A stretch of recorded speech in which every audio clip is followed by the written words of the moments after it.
La connexion, n'est-ce pas une des choses les plus fascinantes de notre univers? Et attention, je ne parle pas juste de la connexion Internet, mais pour moi cela va bien au-delà. C'est tout simplement le fait que deux pôles s'attirent et se connectent. La connexion que nous avons à nous-mêmes, la connexion que nous avons aux autres, la connexion que nous avons au monde, aux animaux, à la nature qui nous entoure. N'est-ce pas une chose fascinante? C'est ce dont j'ai choisi de vous parler aujourd'hui, la connexion dans votre vie. Étant donné que cela fait partie d'une de mes valeurs, les premières, j'ai décidé de vous faire un spécial podcast sur le sujet et de vous partager des pistes d'exploration. Donc ne bougez pas, c'est tout de suite après ça. Je suis Shakti, femme louve, chamane, tisseuse d'histoire et chanteuse d'âme. Je lead, j'écoute, je transmets, j'inspire et j'éveille. Un peu sorcière, un peu celle qui, un peu fée, je crée et guide les femmes à retrouver leur essence et à créer leur légende personnelle. Tisse ton histoire et retrouve ton plein pouvoir. Telle est ma devise. Comme je le disais en introduction, la connexion va principalement s'orienter entre nous et l'extérieur. Je vais mettre un petit zoom sur ce premier point qui me semble très important à développer, la connexion à soi.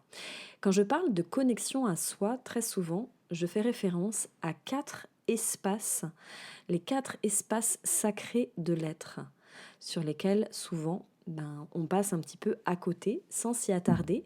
Certains vont en nommer 3, moi j'en nomme 4 et donc je vais les partager avec vous parce que pour moi c'est une des premières connexions les plus importantes que nous avons tendance à oublier parfois, trop happés par l'extérieur.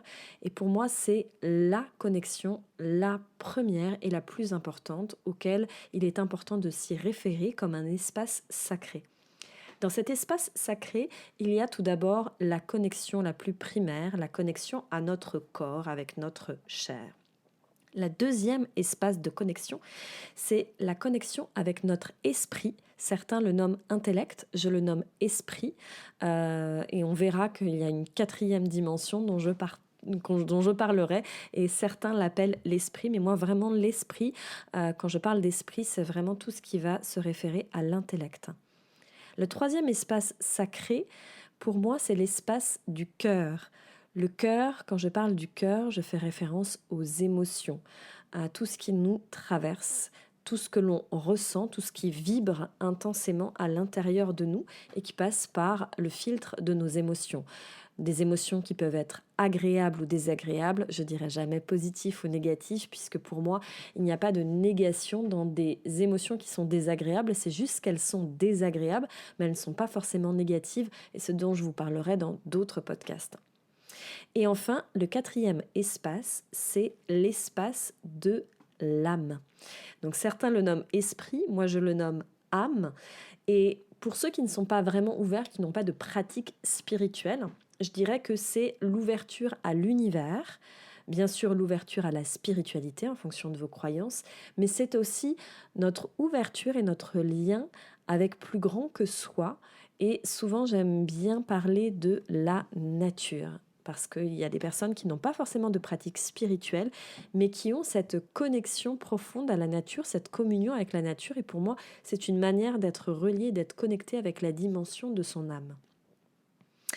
Donc pourquoi la connexion, c'est si important que ça?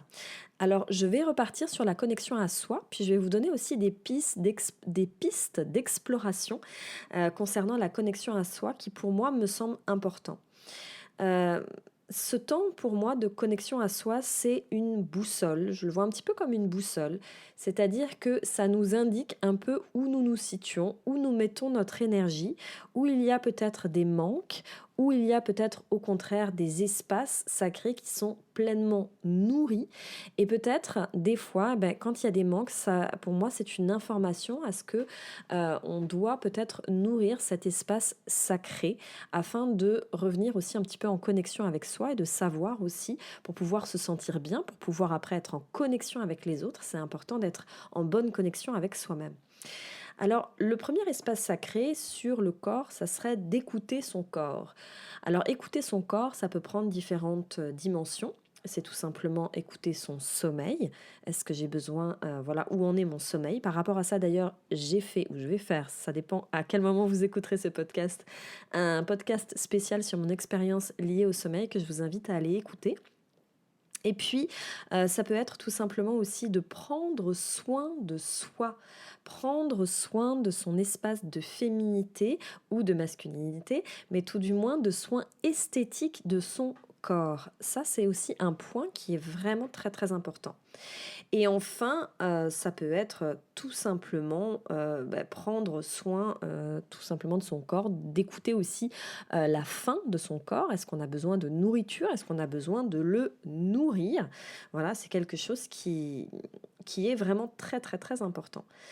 Alors, je donne ce petit exemple, on peut tout simplement s'apercevoir que on commence à être un petit peu énervé et on se rend compte finalement que notre corps a besoin de se régénérer, de sommeil. On a besoin peut-être à un moment donné d'aller se nourrir vraiment, c'est-à-dire voilà, peut-être qu'on a des carences ou tout simplement c'est un appel du corps aussi parce qu'on va pas très très très bien. Peut-être que des fois ce sont des compléments alimentaires qu'il faut rajouter au niveau de son corps.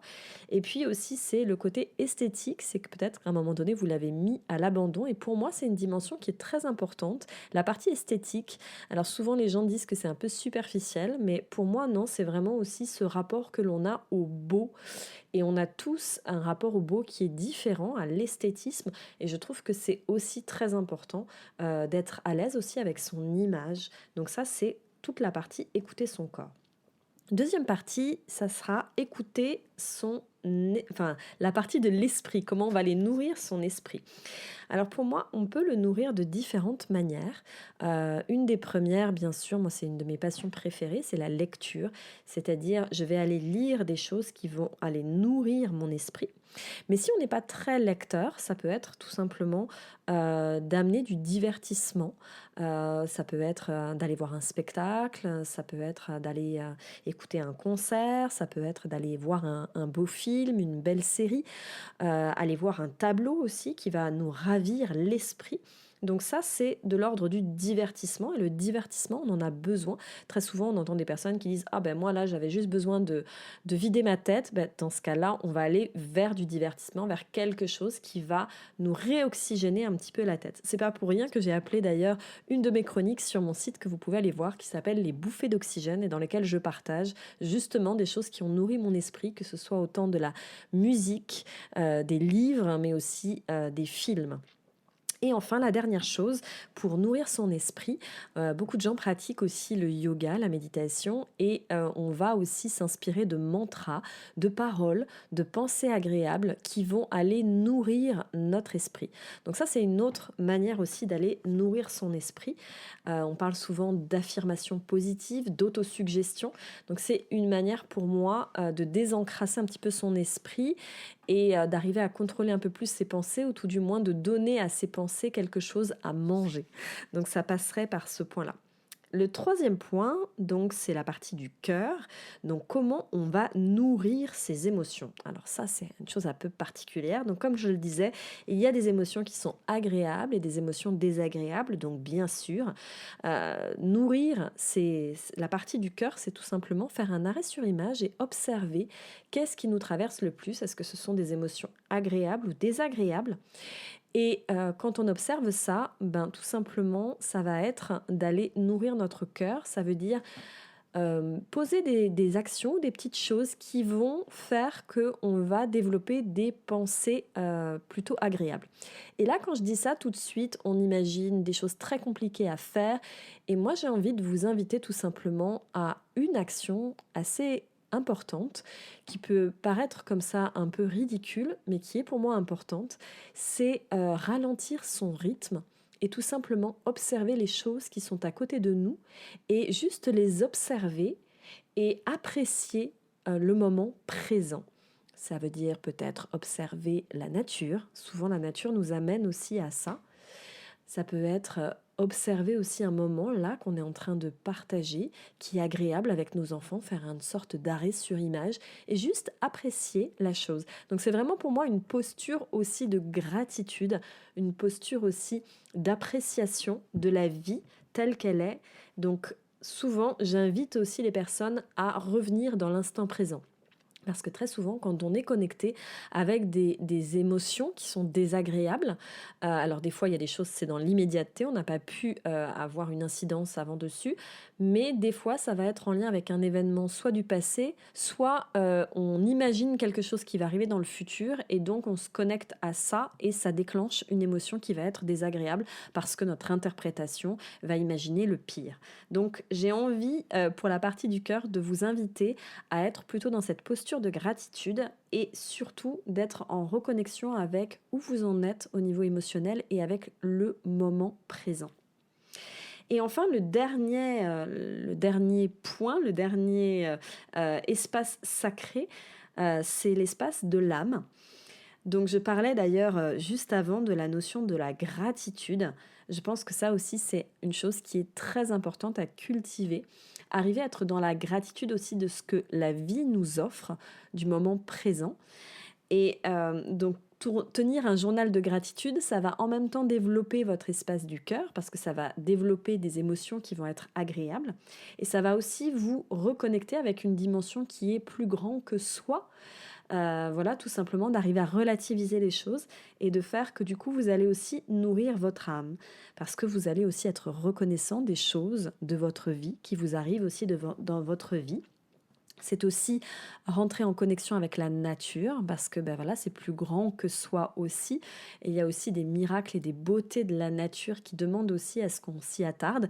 Et pour moi, quand on est en connexion avec la nature, on a cette dimension qu'on n'est pas juste dans notre corps et qu'on est dans un espace qui nous entoure, dans une magie aussi de l'univers. Et à ce moment-là, on est dans une autre dimension que juste notre petite personne. Et enfin, pour regagner cette paix intérieure, donc il y a beaucoup de personnes qui pratiquent la méditation. C'est une manière aussi de se relier avec cette dimension de l'âme qui est un petit peu plus abstraite. Une manière aussi de s'extraire de son corps pendant un temps pour, j'aime bien cette image, de monter avec le petit nuage pour être un petit peu en hauteur, au-dessus de notre vie, pour prendre du recul. Donc ça, c'est une manière pour moi de se connecter à son âme et d'arriver à s'interroger un peu plus sur notre philosophie de vie, c'est-à-dire est-ce que dans notre vie, on est en accord aussi pleinement avec nos valeurs, avec ce qui est important pour nous. Là encore une fois, je vous inviterai à aller écouter un autre podcast, peut-être qu'il n'est pas encore fait, mais peut-être qu'il est déjà fait à l'heure où vous écouterez cette chronique, un podcast que j'ai fait spécifiquement où là je vais aborder le travail sur les valeurs. Donc, on a parlé de connexion avec les 4 espaces de l'être, les 4 espaces intérieurs. Et j'ai aussi envie de vous inviter aussi à être en connexion avec les autres, avec l'extérieur. Parce que c'est aussi une manière de nourrir la connexion. Il y a la connexion à soi. Mais bien sûr, c'est ce film que j'aime beaucoup qui s'appelle Into the Wild, où ce personnage justement qui est une histoire vraie d'un jeune homme qui a tout quitté pour être vraiment en osmose avec la nature. Et en fait, il oublie un point qui est important à un moment donné de son histoire. Il oublie que finalement, toutes les belles choses qu'il va voir avec la nature n'ont de valeur que si elles sont partagées. Et donc ça, c'est un autre aspect de la connexion qui pour moi est primordial, c'est la connexion aux autres. Créer du lien autour de soi, ramener une énergie et en fait faire voyager cette énergie. C'est souvent pour ça que je dis rêve, crée et transmet, parce que pour moi dans la transmission, on fait vivre notre création et on la partage et du coup en la partageant, c'est reçu par d'autres personnes qui nous renvoient quelque chose et c'est ainsi qu'on crée ce lien et cette fameuse connexion. Donc la connexion, vous pouvez l'avoir bien sûr avec vos amis, avec votre famille, avec votre partenaire de vie. Vous pouvez l'avoir aussi avec les collègues du travail, ce que vous faites actuellement.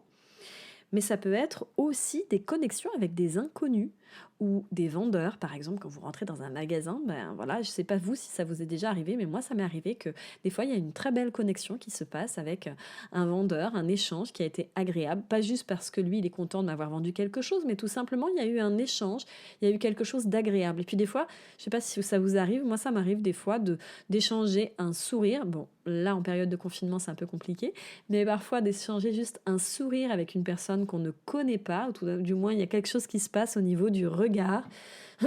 Et bien là c'est vraiment pour moi une manière de rentrer en connexion avec l'autre et de partager des choses, alors que des fois on s'est même rien dit, ou des fois ça va passer tout simplement par la parole, mais des fois pas forcément par la parole. Les enfants aussi sont une manière aussi d'arriver à reconnecter pour moi avec des choses essentielles. Donc voilà les différentes manières aussi de pouvoir connecter avec l'autre. S'il y avait 3 choses à retenir au niveau de la connexion, 3 points qu'il faudrait emporter à la fin de cette chronique, 3 choses à retenir, je dirais, la première, ce sont les 4 espaces à l'intérieur de soi, la connexion avec les 4 espaces sacrés en soi. La deuxième, c'est la connexion avec l'autre, bien évidemment, c'est ce qui crée aussi toute la force. Et enfin, un dernier point, c'est apprendre à se nourrir. Parce que la connexion se nourrit, aussi bien la connexion de soi que la connexion avec les autres. Ainsi s'achève cette chronique sur la connexion. J'espère qu'elle vous aura plu, j'espère qu'elle vous aura donné des pistes de réflexion, des pistes d'exploration. Et n'hésitez pas à me mettre dans les commentaires votre vision à vous de la connexion. Quelle est la chose qui, pour vous, est le plus beau cadeau de connexion? Ça peut être une connexion aux autres ou une connexion à un des 4 espaces sacrés dont j'ai parlé, qui vous nourrit pleinement. Je me ferai un plaisir de vous lire et ainsi de connecter avec vous. Et puis n'hésitez pas à mettre des petits pouces, des likes en fonction de la plateforme sur laquelle vous écouterez cette chronique pour me dire qu'elle vous a plu, et à aller faire aussi un petit tour sur ma chaîne pour aller voir, écouter d'autres chroniques, et sur mon site www.rêvecréetransmet.com rêvecréetransmet.com afin de pouvoir aller télécharger d'autres outils que j'ai mis à disposition, des outils gratuits que vous pouvez télécharger sur mon site ou des visualisations aussi que vous pouvez écouter. Sur ce, je vous souhaite une excellente journée et je vous rappelle toujours, n'oubliez pas de tisser votre histoire pour retrouver votre plein pouvoir. À très bientôt.